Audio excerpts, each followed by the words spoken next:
Très chers téléspectateurs, très ravi de vous savoir nombreux devant vos postes téléviseurs pour suivre votre mission 2 milliards de chrétiens. Je dis que 2 milliards de chrétiens, c'est une mission de tomber à combo à Christ, combo na matalikolo, tout étendre le royaume de l'extrémité à monde. 2 milliards de chrétiens, na champ évangélisation et tout séparat tout vers nous, c'est-à-dire Christ vers vous. Et on te pousse à travers donc rubrique Nabiso Touloubaka de temps à autre rendez-vous avec le Seigneur.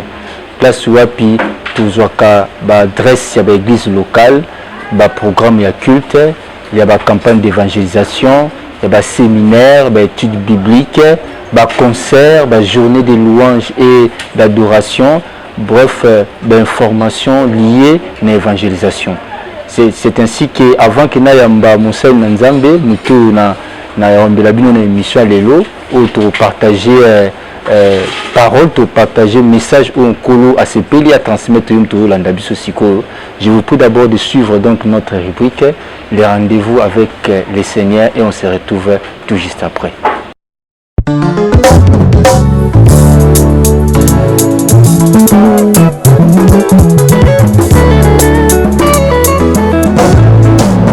Tu règnes encore mon Jésus, tu règnes encore. Tu règnes encore mon Jésus, tu règnes encore. Tu règnes. Merci peuple de Dieu, Ezalinga Imoumbo Nzambe, l'ambassadeur de la parole de Dieu. Et Nazali, visionnaire, il y a église, ambassade de l'Éternel. Et vision Nabiso Ezali. Et de chercher les armes perdues pour les faire entrer dans le royaume du Sud. Alors, peuple de Dieu, tokoluka ba brebis ndengenin, bokomona kuna na Esaïe 34:16, kolo azoluka batoyo baza égaré, bato baza malade, bato balembi, pour être toya na bango epai na Nzambe. Alors tokoluka bino ezakata na nzela ya losambo. Donc église na bino yango ambassade de l'Éternel. Na commune ya Ngaliema, na quartier Mamayemo. Avenue Kiakou 54. Ce que Nanzela, il y a 2 GC, bakokitona 2e antenne, arrêt antenne 2e nango, okokati sanangambo 3e parcelle, et si avenue Kiakou 54 ezali, okoti okomona église na Yope, église na biso ambassade de l'Éternel. Outa soki litendel, ozui kaka pompage, okomi na pompage, okoki komata même makolo parce que eza pembeni. Mbala moko okokoma na arrêt antenne. Et pas na yo muto pompage eza premier antenne. Au kitiwana, au katisi toujours nangam, au komona église na biso, église na bino ambassade de l'Éternel. Programme na biso ezami boye yo muto landi biso lelo, yo banda kolanda biso tangu nyos. Et tozalaka na lundi ya prière autobonde la rapona famille. Ezali 16h30 à 19h. Wana ezali lundi. Tozali na jour mususu ya mercredi auto sambelaka to sanganaka église mobimba auto bengi bino boya ezali jour ya enseignement. Ezali mercredi auto yaka kozwa connaissance. Tozali na jour ya jeudi ezali jour ya consultation prophétique. Parce que ezali église ya molimo. Wana ezali de 9h à 15h. Donc ce qui ngongeleki moi ezali susute. Tozali na vendredi oyo tozali na prière na biso ya délivrance. Nangonga toujours il y a 16h30 tozalaka na prière na biso ya délivrance. Mokola samedi kozanga te. Ozolandanga oza na Braza, ozolandanga oza wapi na Congo par-ci par-là na monde et yo muto libe oza musika na bondelaka meme na nzela téléphone. Et nzambe na nga salaka. Doto ya va samedi à partir de 10h30 ti 13h30 nde tozali na prière na biso ya guérison to ya purification na bonde la kakaka pona batu ya maladi. Dimanche ndenge Bible lobi ezali mokolo ya bopemi. Et tozali na culte action de grâce, louange, paix, adoration. Na tobandaka culte na biso na 9h. Numéro nanga ezali plus 243 82 440 48 41 plus 243 82 440 48 41. Ezali pe numéro ya WhatsApp. Ozali banda ya mboko oza wapi, bien aimé, benganga, toko solola, nzamba koyanola yo. Voilà, nous sommes de retour dans 2 milliards de chrétiens. Toujours recevoir pour Nabino des nouveaux, en tout cas très habitués. L'ambassadeur de l'Éternel, pasteur Daniel Todi Bechassa toujours yamba ye mais lelo to développer thème sous ou to développer l'homme de Dieu. Attention aux faux prophètes, il y a un des thèmes to développer l'homme de Dieu, le pasteur Daniel Todi. Vous avez apporté un message très particulier dans le peuple de Dieu. Mais lelo il y a ce thème au lobby qui est attention aux faux prophètes. C'est-à-dire to keba na ba sakoli amabe, ba sakoli lokuta. Mais pourquoi le sous-sommet ce thème au Merci papa journaliste, merci bana Nzambe. Ono sobolingi ko yamba biso lelo to bo yambi biso bokolanda biso. Ndayebi ki boza toujours béni. Thème oyo comme l'habitude ndena lobaka na bino na imagine ka ba thème te e utaka na ngate e utaka ndena Nzambe. Ezali maloba oyo nkolo alobaki et cette fois-ci ekokisami. Pourquoi choisir thème oyo? Papa journaliste, étant qu'ambassadeur de la parole de Dieu, étant que vrai serviteur de Dieu, il faut pas aimer si ka ba faux bazali ba vrai bazali. Alors et si ka ba faux bazali ba koyina ya vrai. Et si ka ya vrai pe bazali ba kozala contre na oyo ya faux. C'est très clair. Il y a un choix ya thème oyo étant que nga naza ya vrai na ye komona papa kati na moment auto komilelo bana na Nzambe nuance en général bamipesi na bisakoli do bana na Nzambe balingi koyoka esika prophétie ezali te balingi koyoka kombo ya prophète te de ceux qui kaka bayoki ki prophète de mwana na Nzambe abosani nanu ke aza mwana na Nzambe abosani nanu ke Nzambe alinga ye palobelaka ye mbala moko akourir esika yoki prophétie comme si esika wana nde Nzambe akitaka en personne alati nzoto.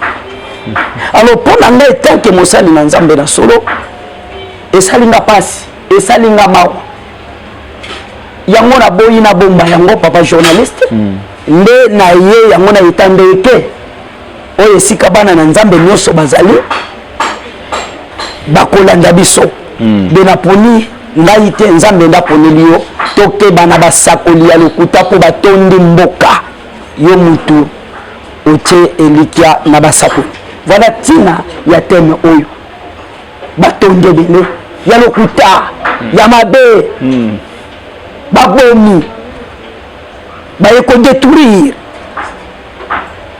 tokeba na basakoli ya lokuta batondi mboka baye kodétruire tokota siko vraiment na kati kuna to comprendre eloko motivé yo eloko vraiment simbio na motema po olingi basangisa te non basangisa bino banzungu moko te non obige no photo ya opesa to tia différence oui bana Nzambe baya ko tokebisa bana Nzambe na ba prophète ya lokuta mais avant que tokende to yeba pina ba prophète ya lokuta parce que photo yeba bango vraiment bien pour tokeba na bango mais prophète ye nani prophète ou bien musakoli nani on musakoli. Merci papa journaliste Nzamba pambola yo Nzamba pambola peuple de Dieu oyo bozwi grâce lelo bozwa connaissance oyo bokolonga kati na ignorance mais nakosenga yo ozwa télécommande na yo tia na se nakosenga yo comme l'habitude obenga ndeko mosusu aza kuna oyebise ke yo moto okosama mingi yaka oyo ka vérité nayebi ke olandinga papa question na yo eza malamu prophète azali nani papa prophète azali litoi ya Nzambe prophète azali bouche ya Nzambe nde bazobenga prophète ezali don oyo euti na Nzambe prophète azali litoi ya Nzambe bouche ya Nzambe azala na matoi azala pe na babouche. Merci papa Nzambe azala na matoi aza na monoko aza na nyonso ce que l'année na ezali senga frena de bilo boko nanga examen ko c'était lito nanga ekana makatemi so nanga ekufate nzambe oya solo na ekote ya na yeko le bela bana na nzambe ndeko le prophète azali lito ya nzambe parce que Ézéchiel chapitre 3 16 à 21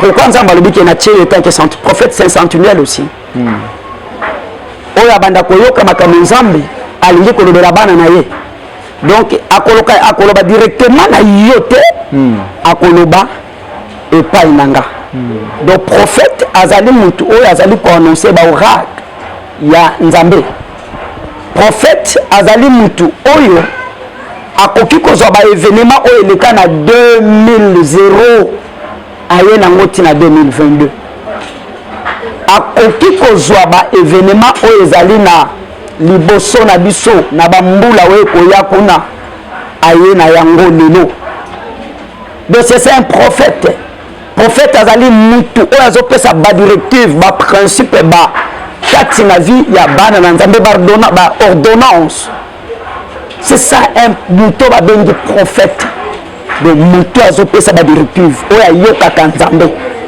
e ye alobi na place ya nzambe epai ya bana na nzambe voilà mutu azopesa babengi prophète azali révélateur azo révélé peuple de Dieu makambo oyo ekoya lobi na mboka na biso na bomoi na yo pe na mabota na biso de voilà mutu oyo babengi prophète tolobi prophète aza mutu azali mutu oyo nzambe azali ko utiliser voilà merci papa journaliste donc mais na kati ba prophète wana ba prophète oyo bazo révéler biso makambo yuti pa nzambe oyo be na mboka eza na ba degré eza na ba niveau pour ba prophète ngo toka ba prophète mondial prophète international prophète national prophète bon na habité ba kombwana na habité l'homme de Dieu so pour yoka ngo biso tozalaka tolandaka bino toyoka ma ba kombwana tozala pona kotombola mensonge te kotombola gloire ya songolo te oui Jérémie chapitre 1er 4 à 5 nalingi na expliquer loko moko bino bozolanda na bana na nzambe mutu akomaka prophète te na botamaka pe prophète mutu akomaka prophète te abotamaka prophète mutu abotamaka prophète pourquoi touti kotanga na Jérémie 1er 4 5 nzambe azoyebisa Jérémie wuta ozalaki na libumu ya mama na yo nayeba yo na consacra yo déjà étant que prophète des nations azalaki déjà consacré na mutu te na nzambe ye moko donc toza na bacatégorie ya baprophète aussi il y a des prophètes oyo nzambe ye moko aconsacra. Prenez exemple neti ba Moïse baza ba prophète bazalaki consacré na nzambe ye moko. Prenez exemple le kola ba Jérémie baza ba prophète des nations oyo mutu ta chaye maboko mais nzambe ye moko a consacré. Tozali pe na ba catégorie ba prophète oyo ba tcheli bango maboko ba pamboli bango po lelo ba koma ba prophète. Prenez exemple même Élisée.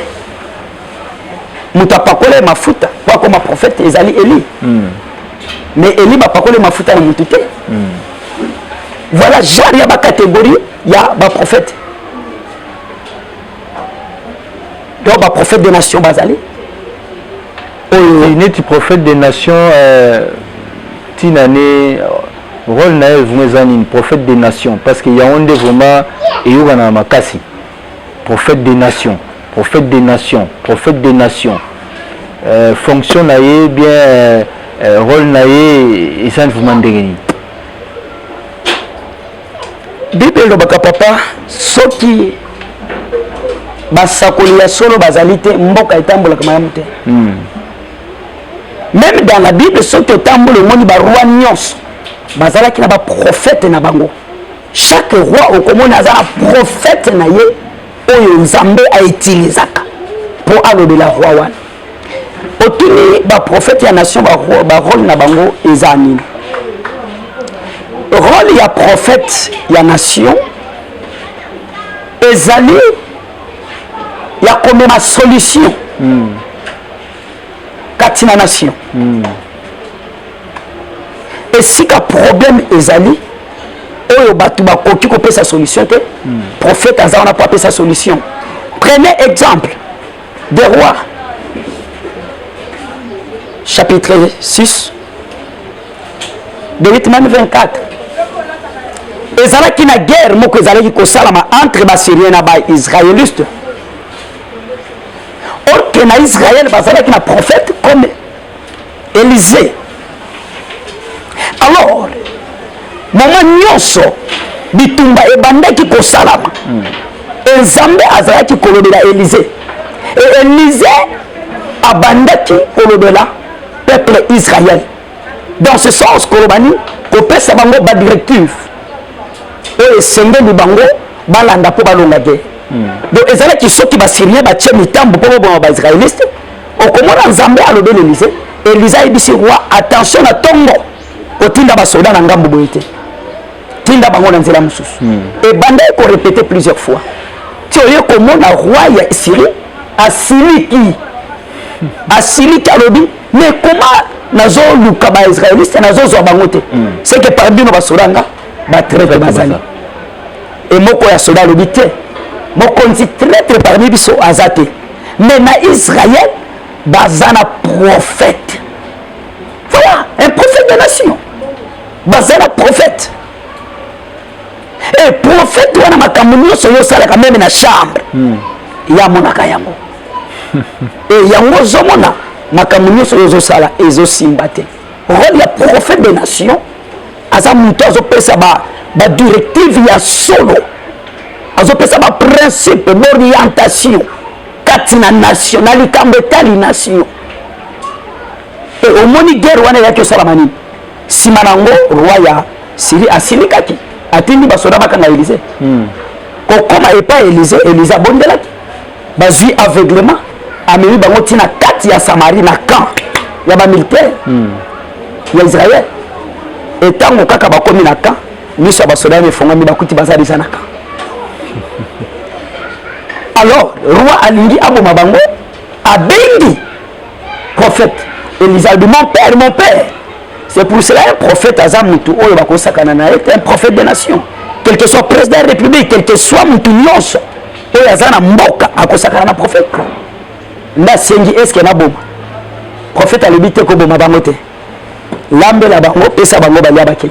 Voilà ezalaki ya ye te nzambe nde ayebisaki esima nango Syrie elapaki ngai guerre esilaki bayaki lisusu te guerre esili et prophète aza na pouvoir même Élisée basilisa même banzala kati na Israël.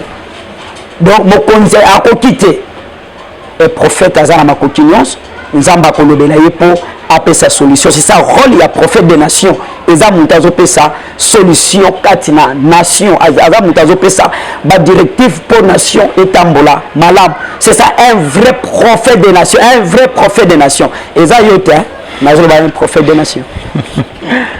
Vraiment, l'homme de Dieu toujours avancé. Obi qui est le prophète, déjà na maman déjà il a établi prophète. Oui. Soupé na parcours na bango ba tila ba maboko. Oui. Ba comme prophète mais ngapi na ko zaper révélation, na ju révélation, na lali na tongo, na lamuki na tongo puis na comme na ngapi prophète. Faut ka ba tila na maboko. Merci papa journaliste. Na mituna no ya malam. Na ebandi na lobaki prophète nde mutu, prophétie nde don. Prophétie nde esprit. Donc songe, na vision, na révélation. Eza eloko moko te. Donc jamais mutu olali oloti olamuki comme prophète. Même la ce que vous a prophète. Dans une révélation, bon, Dieu m'a dit que je suis prophète, je dois sortir. Je suis prophète. Dieu m'a dit ça. Nzambe nda lobeli okomi prophète. Ah, pona likambo nzambe to tchaka ngotembe te. Olobi nzambe nda yebisi yo. Lokola nzambe nda yebisi yo to tiki ona nzambe. Mais la question na yo kolota ndoto koloba te ke oza prophète. Non, prenez exemple. Nombre chapitre 12. De premier 7 même 8. Marie, Aaron, bazaki ba serviteur. Mais le jour où bandi ko juger ko tombokela Moïse à cause ya moi c'est éthiopien au Moïse azwaki to dit que ça qui m'a dit parce que azala qui na moi si on zamba pesa qui nazu moi si mususu bango ba kondaya babi pourquoi yo Moïse la sakani o kanisi ka nzamba lobela kaka yo alobela ka bisote et le moment bango bazoloba nzamba yo ka kipe asilika ki asepela kite ayebisi Marie na Aaron pourquoi bozolo bana mo sali nanga pourquoi bozotonga mo sali nanga boke bape bino botonga ka mingi basakolia abi ngai nalobaka na bino na ndoto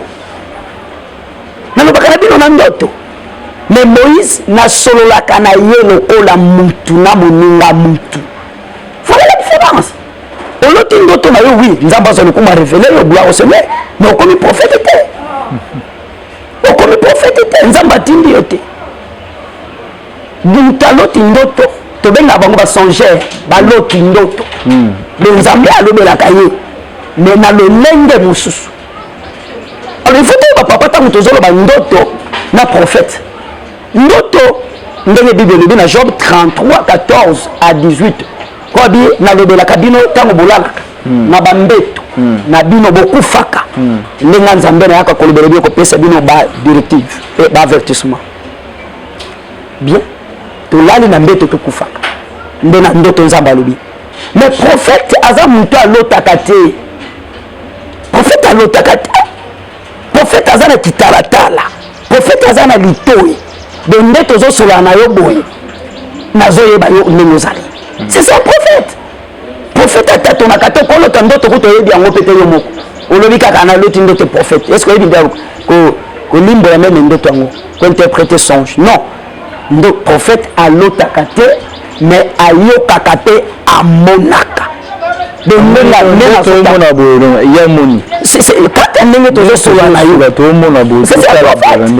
c'est un prophète. Vision te alotite tout ça amona. Azomona alalité. Atie mutu te ndende tozo solo boye nzambe mbala moko azolo de la prophète te mutaza liboso na yo azaboye.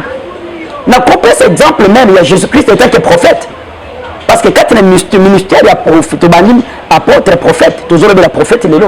Christ aussi a zouaki et si quelqu'un qui m'a Jean chapitre 4, de verset 15 même à 19.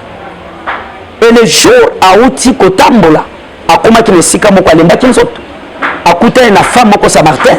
Jésus-Christ est un que prophète. À Tambola qui a les bâtiments qui a zalaki nanzot.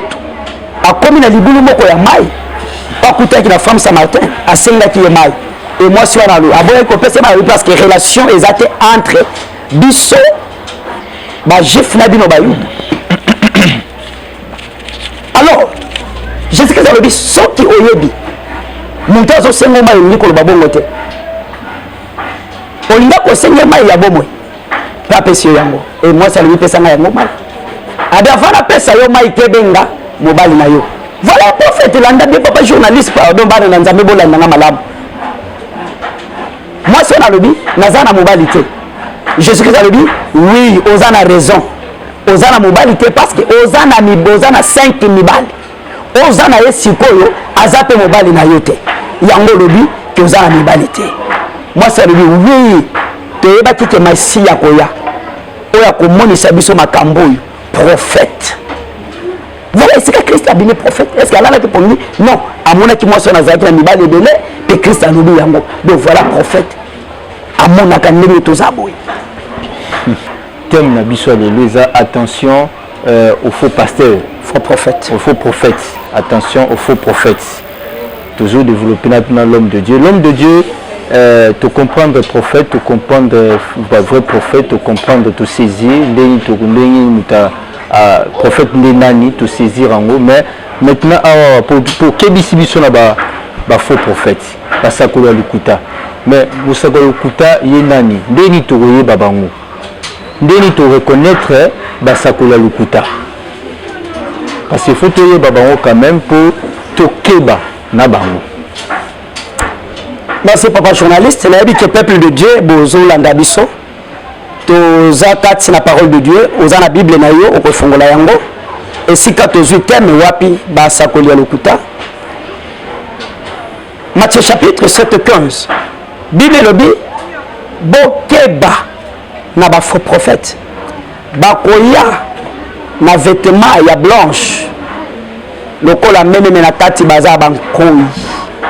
Matthieu 24 balobi na ngongo yo zali ba faux prophète bakobima ebele. Mais rôle na bango, objectif na bango ba séduire même yo ozaïli. Ko séduire en latin, ko séduire en zani. Ko pengi sabana na nzambe. C'est ça rôle ya ba faux prophète. Na lina talisa na bana na nzambe. Nani azali faux prophète pe vrai prophète. Tokozwa exemple na parole de Dieu na Jérémie chapitre 28 et 15 à 17. Tozomona ba prophète mibale. Prophète Jérémie, na faux prophète, donc un vrai prophète de Dieu, prophète de la nation Jérémie, et faux prophète du diable, on va bengi Amania. Au moins prophète Nanzambe, Azam Tutolobaki, pour la directive, pour la ça, qu'il n'y a pas de solution. Et Corinthiens 14, 3, Azo édifié même le peuple de Dieu quand il a église. Prophète ya solo ya nzambe. Et mais prophète oyo ya lokuta mbeto tangi Amania. Ole na ye ezalaki nini? Quel que soit batu bazo sala mabe, ya zo tindika bango. Azolo babo sala na bino likambo moko te mabe ko komela bino. Faux prophète. Mais bazala mabe. Batu bazo sala mabe mais ye azo pas encourager bango. Et c'est pour cela prophète ya solo ya nzambe ayebisaki ye. Que Amani ya nzambe atindi yote. Oza wana puete bana na nzambe ba se révolter, ba longwa pembeni na nzambe.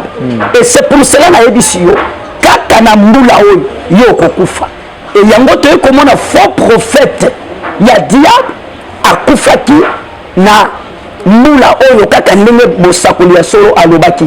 Donc faux prophète akufaki. Ndeto ozomona différence ya faux na vrai. Donc ya vrai tango alobi ekokisa.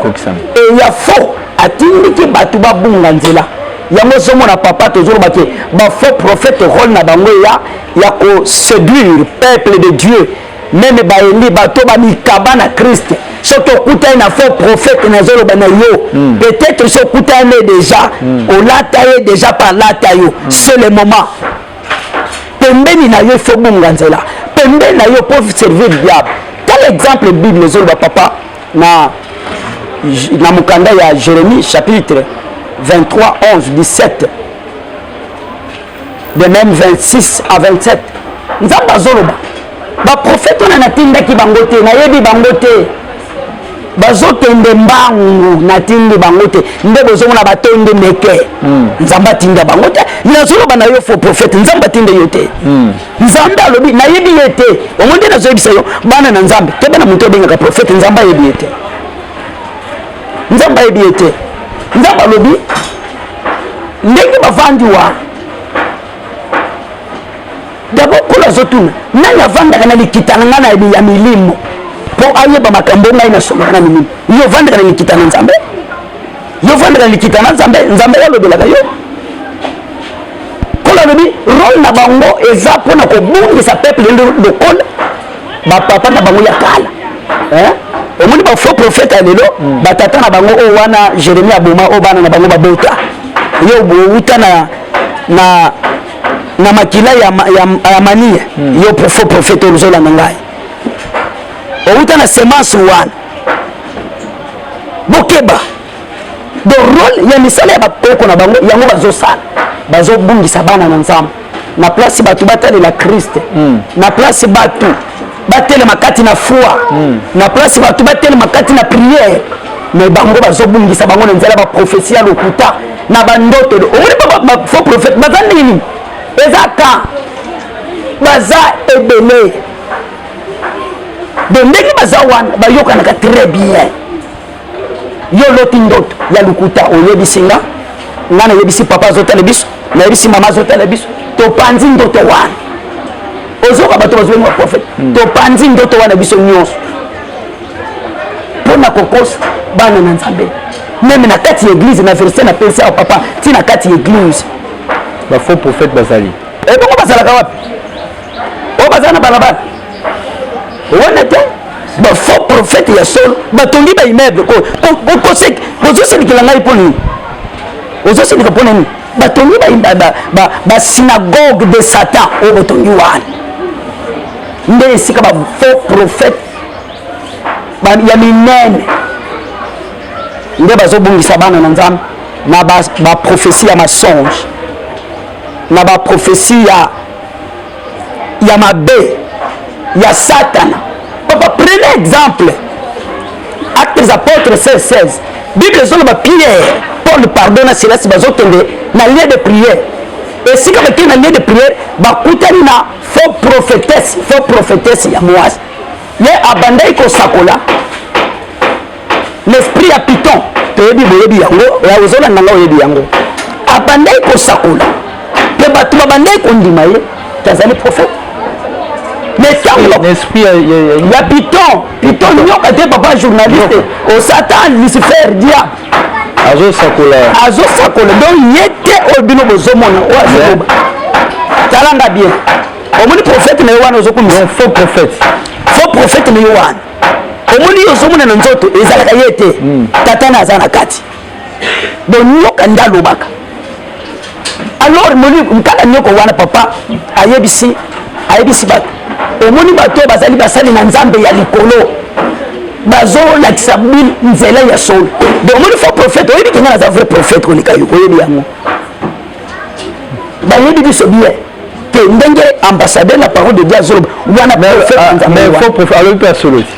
alobi mpe asolo ki baza asala nzolo ebongo satana moto alobi mpe nzambe nde ake déclare ngai epa na ye kenga naza eza ye nzambe nde ake déclare ngai bafaux prophète papa mosala na bango kobebisa soki otangi na 1 roi chapitre 13 le premier même 24 25 okomona prophète ya yuda na prophète ya mobange oyo nzambe atindi akende na mboka wana kolia te komele te akei atosi abimaka boye prophète ya mobange alandi alobi nga mpe naza prophète lokola yo nzambe abimeli ngai ayebisi nga tozonga tolia tomeli yo prophète ya solo tikala mikolo ozozonga nsima mpona nini tikala prophète ya solo kozonga kaka azozonga alie ameli prophète wana akufa ya solo akufi omoni role ya bafaux prophète bakoya meme esika biso tozali bakotia mbutu bakotia désordre mpo bana na nzambe bayeba vérité te bayepekisi te ke toconsulte nzambe te na nzela basakoli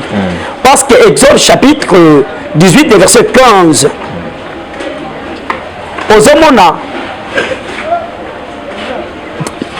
Moïse azoyebisa beau-père na ye abi peuple de Dieu eyaka koconsulte nzambe na nzela na nga mpo natalisa bango oyo esengeli basala donc eza mabe te consultation eza mabe te mais pasi na ngai eza nini yo moto ozoconsulte oyebi nanu te d'abord nakoyebisa baprophète ya lelo prophétie ya lelo ozomona meme na luzizila wana bato bakendaka eza na bato bakendaka kotangisa bamai na miso mpo bamona yo ozomona ke moto azomona nzambe me satan ozomona na bamangengenge ke na mangengenge okokutana banzela mangengenge batemple ezali oyo bato bazokezwa bisiki bakoma baprophète bajean ya satan tozomona lelo ozomona prophète azosakola me na lolemo na ye aza na likasa me yo oza aveugle azosakola aza na kati ya poche aza na nzete aza na singa yo ozobenga ye prophète ya nzambe azalaka na nzete te batangisaki mai te bazalaka na singa loketo te. Donc bato ozobenga baprofete bango na baprofete te, bato ozokende koconsulte, ozokende koconsulte diable mpo vino ebeba topekisi yo te. Mais il faut oyeba nani oyo ozokende koconsulte profete nini ya solo. Lelo baprofete oyo tozoba ya faux mingi baza kaka ya diable. Donc il faut faire très très attention. Mais nalingi nayebisa au peuple de Dieu vraie consultation oyo esika première yo mwana na nzambe essayez de consulter nzambe. C'est Ésaïe 34 à 16. Bible le dit to consulter parole de Dieu, l'œuvre la Bible to tanga kayango oyo tozotanga eza solo eko changer te eko bongwana te. Donc bandana ko consulter nzambe na kotanga ka Bible, bandana ko consulter nzambe na nzela ya prière et nzambe ako révéler yo ndesi ko consulter nzambe na yebike ya solo bazali ndenge natangi Moïse ndenge pe ngai pe naza ya solo. Voilà donc ceux qui consulter nzambe na ndenge na nzela nanga nzambe akolobela yo. Mais ba auto zomona papa mais tozomona te bilembo pe tolobi toza na tango suka bilembo zomona te un prophète mutazo sakola tala mama na sini na mutu na kati ya suki akati sa suki ache mama na sini na munene. Mais siko bile basini nini bile ozotu Bible lobi yango na 2 Thessaloniciens chapitre 2 de verset 4,9 balobi okomona apparition ya diable akoya na ba miracle akoya na ba prophétie ya lukuta ya masonge pona kokosa basini bosini yango yango wana prophète azosakola mpona yo aza na tala mama na ligne soki nayebi te soki omonaka ye te bayebisaka yo pe te po avegla yo déjà papa journaliste tikakani tosunga bana na nzambe papa na ngai kati wana olobi nzambe mais ye azolanda nga aza nzambe te ye aza na kobungana na yebi eloko te. Il faut ngai nde mutu nazomona nde funa kebisa mwana na nzambe basini ezali ebele ozomona mutu ata ba miracle yango baluka na sa sapatu namoni na se ya sapatu mbongo ezali papa prophète ngana omoni batu wana basolo webi papa ezani nzamba pambole mutu ozolanda ngai naza prophète naza na batu na ngai même 10 nazwi na pesi bango mbongo batie ba crédit donde nazole ozolanda ngane mission awo polele donc naza na bato na kopesa mbongo ntango naza na émission babande benga ngai donc yango monaka kobenga nimero ya prophète ezoleka te. Mais mutu moko kaka bengi mbala moko eleki aza mutu ne parce que apesaki mbongo ambongo wana ntango abengi nayebise te nazomona mutu kami aza na masuwa papa oyebi yango ndenge nini eza ya solo biloko wana baza bato nayebana nayeba azosala ngo mpona yo mwana na nzambe ntango koyoka kaka bongo mbala moko okima mbango okende osala nini baetufe étoile na yo babotola mabota babotola misala na yo sans le savoir tala basini prophète azoningisa lokolo bato kuna ka bazokwei ata nguya yango bandeko na ngai nguya ya désordre boy nguya ya désordre prophète aye kobondela epai na yo or que Bible zoloba 1 Corinthiens chapitre 14 de 1 4 5 balobi mutu azo prophétiser aza munene koleka mutu azo parla la oyambi prophète na ndako na kokota rêve makambo yango ata molimo yango prophète bapala journaliste molimo ekiti te molimo ekiti malobasima balanga sike komobimati ya prophète te molimo papa journaliste nzamba pambola mutu ozolanda ngai acte des apôtres 2:4 mokolo molimo ekitaki ntango molimo ekiti kati na bato babandi koloba minoko yebani te yeba yango mutu nyonso azalaki pembeni abandaki koyoka mutu azobandangi me mutu azocomprendre makambo ye azoloba omoni molimo parla langue mais prophète parla langue na bino lelo ekomi ya koyekola bazolakisa yo parla langue prophète akomeli yo na ndako azobaluka papa babari Jésus prophète akota au nom de Jésus mutu nyonso abelelaka au nom de Jésus aza Satan biso tosambelaka Jésus te biso tosambelaka Jésus Christ de Nazareth tikana nanga silisi te na bininga si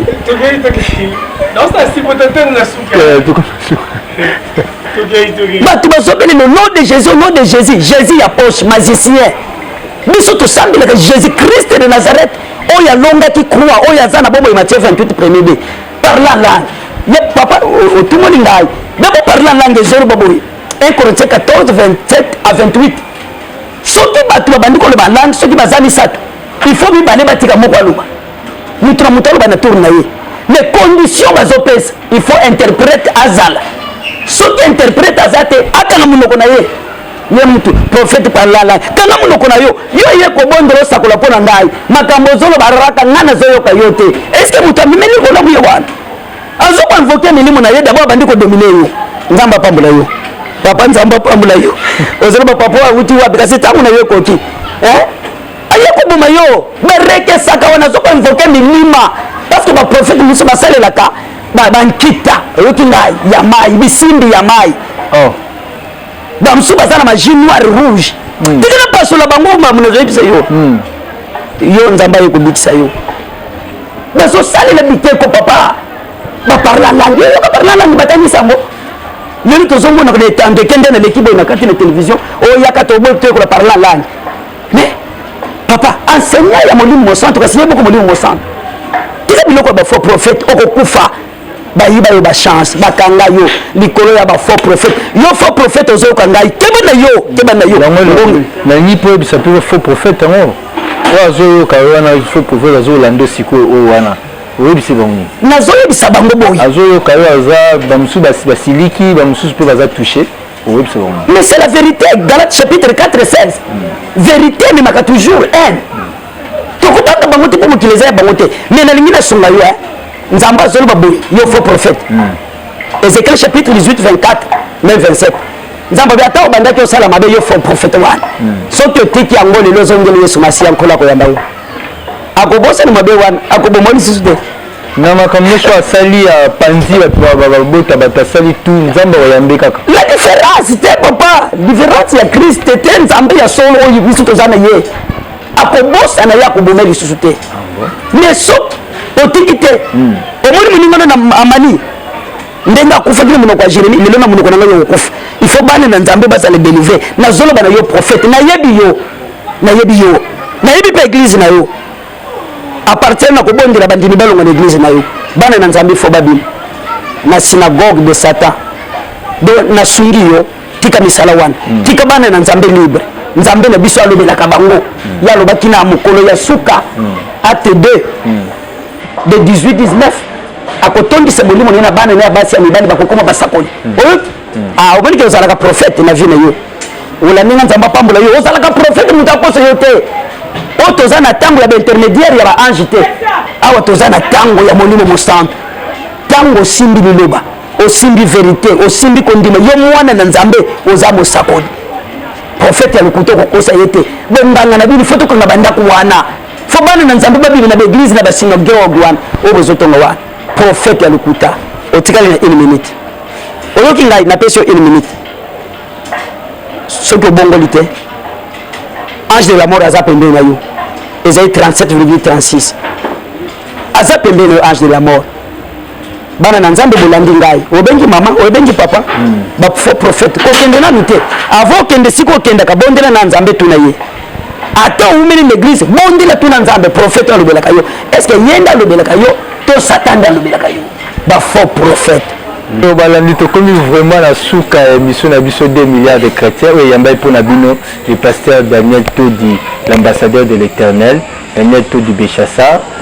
tolobilaki attention tokebisi biso na bafaux prophète tolandi message eza très fort tosalela yango et je pense que le Seigneur a béni biso mission na biso eza po toucher baâme oyo baza perdu barevenu na nkolo yango 2 milliards de chrétiens bolemba biso te toza wana mpona parce que toza na entreprise en nkolo.